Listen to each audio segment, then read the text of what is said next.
With a huge variety of potential buyers and customers coming into the pawn shop, there is a huge risk involved in its operations.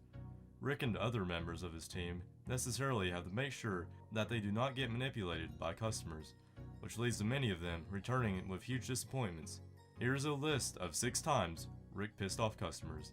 But before we begin, make sure that you subscribe to the channel and hit that bell icon so that you don't miss out on anything.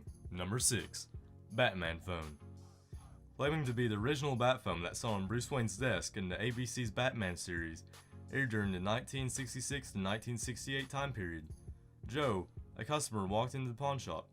He also had the bat phone side by Adam West, who played Bruce Wayne, also known as Batman, and Burton Wood, who played Robin in the series. Joe also claimed that the phone was still functional, but when Rick asked the special expert to come in and have a look, he estimated that the item was valued at $200. That was $300 less than the initial amount of $500 demanded by the customer. Rick then offered to buy the phone for just $100, which very much pissed off the walk-in customer. Number 5. Fake ivory horn. A sad story indeed was of a woman named Jenny, who came on the second season of the show where she brought a very large ivory horn with handmade carvings upon it. She had bought it from Taipei a few years ago, and that too for a hefty price. She had thought that anything of her item's nature must go for around $1,000 to $1,500. Rick had to explain to Jenny that there are many similar items made like that in Asia to scam the tourist. Sadly, she was not able to get the money she needed that day, and she had to return very disappointed. Number 4. Titanic half-dollar coin. With the amount of fame gained by the Titanic and the materials released to it, such as the movie based around it, and the vintage items found as personal belongings of the passengers on board, they definitely held very high value in the monetary terms. This must be known by the customer that walked in who had a Titanic half-dollar coin with him which he wanted to sell to the pawn shop. The coin belonged to a passenger named John W. Gill, who had bought a secondary class ticket to the Titanic. The customer had bought the coin for $75,000, but he was extremely disappointed when Rick's expert valued it at just $21,000. Rick's offered $10,000 was surely a big no for the customer who had hoped of making more than the amount he had given to the coin in the first place. Number 3. Perseus and Pegasus statue. This could be considered as one of those times where a customer wanted to clearly scam the pawn shop owners by selling them a fake statue.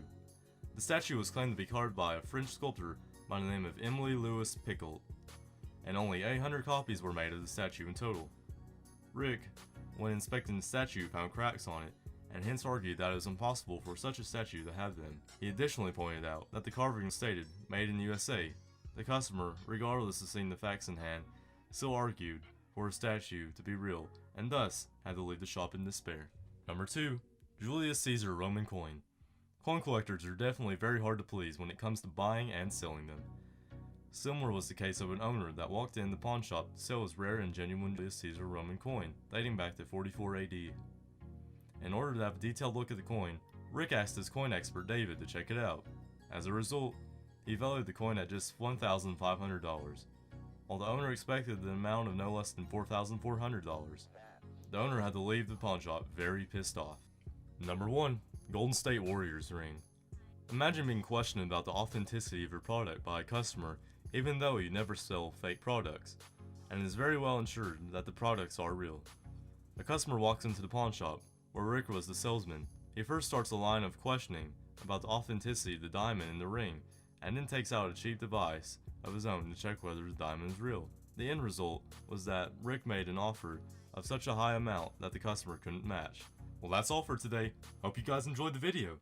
If you did, then let us know by giving it a thumbs up. See you around. Goodbye.